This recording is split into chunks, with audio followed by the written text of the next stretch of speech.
सरकारले विश्व बैंकबाट प्राप्त हुने 52 मिलियन अमेरिकी डलर बराबरको सहुलियतपूर्ण ऋण तथा 5 मिलियन अमेरिकी डलर बराबरको अनुदान स्वीकार गर्ने निर्णय गरेको छ। सोमबार बसेको मन्त्री परिषद बैठकले उक्त निर्णय गरेको हो। सरकारका अनुसार यो ऋण तथा अनुदान परम्परागत बोइलरलाई इलेक्ट्रोनिक बोइलरले प्रतिस्थापन गर्न, उद्योगहरूलाई कर्जा उपलब्ध गराउन तथा वायु गुणस्तर मापन क्षमता अभिवृद्धि गर्न प्रयोग गरिनेछ।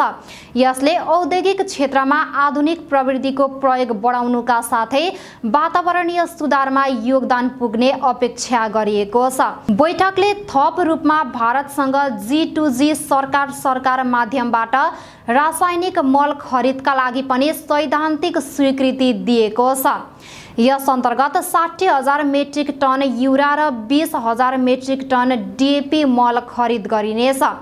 उक्त मल खरिद प्रक्रिया कार्यान्वयन गर्न कृषि सामग्री कम्पनी लिमिटेडलाई जिम्मेवारी दिएको छ। यस निर्णयले कृषकहरूलाई समयमा मल उपलब्ध गराउने र कृषि उत्पादनमा सकारात्मक प्रभाव पार्ने विश्वास सरकारको छ।